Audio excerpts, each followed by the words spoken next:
അമ്പലപ്പുഴ നിയമസഭാ മണ്ഡലത്തിലെ 141 നമ്പർ ബൂത്തിലാണ് നമുക്കിപ്പോൾ കാണുന്നത് പോലത്തെ വലിയ നിരയുള്ളത്. 200-നടുത്ത് ആളുകളുണ്ട്. ഇതിനൊരു പ്രധാനപ്പെട്ട കാരണം രാവിലെ മുതൽ ഇവിടെ ഇങ്ങനെ ക്യൂ ഉണ്ട്. ആ മെഷീൻ്റെ തകരാറാണ് എന്നുള്ളതാണ് ഉദ്യോഗസ്ഥർ പറയുന്നത്. ചേട്ടാ, കുറേ നേരമായി നിൽക്കാൻ തുടങ്ങിയിട്ട്? കുറഞ്ഞ നേരമേ.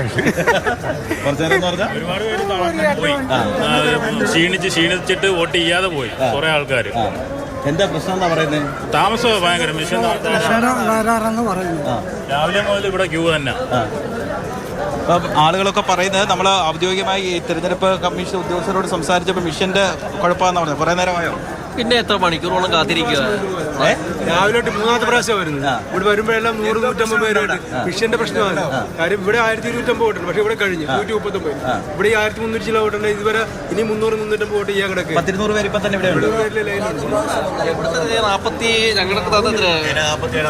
പാസ് കൊടുത്തിട്ടുണ്ട്.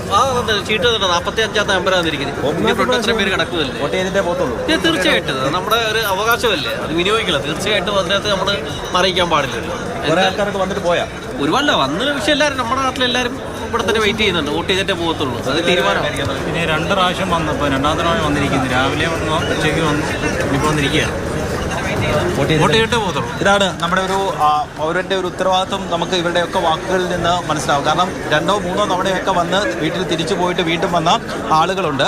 അവരെല്ലാം വോട്ട് ചെയ്തിട്ടേ പോവുകയുള്ളൂ എന്നുള്ളതാണ് പറയുന്നത്. മെഷീൻ്റെ തകരാറാണ് എന്ന് ഇലക്ഷൻ കമ്മീഷൻ്റെ തെരഞ്ഞെടുപ്പിൽ ചുമതലയുള്ള ഉദ്യോഗസ്ഥർ ഔദ്യോഗികമായി സമ്മതിക്കുന്നുണ്ട്. 6 മണിക്ക് ശേഷം ഇവിടേക്കുള്ള ഗേറ്റ് അടച്ചു. അതിനു മുമ്പ് 6 മണിക്ക് കൃത്യമായി ഇവിടെ എത്തിയവർക്കെല്ലാം സ്ലിപ്പ് കൊടുത്തിട്ടുണ്ട്. അവർ വോട്ട് ചെയ്യാൻ ഇനി എത്ര സമയം, ഒരു ഏകദേശം 200-നടുത്ത ആളുകളുണ്ട്. സ്പോർട്സ്മാൻ സ്പിരിറ്റ് ഉള്ള ആളുകളാണ്. എന്തായാലും ചെയ്തിട്ടേ പോകുള്ളൂ.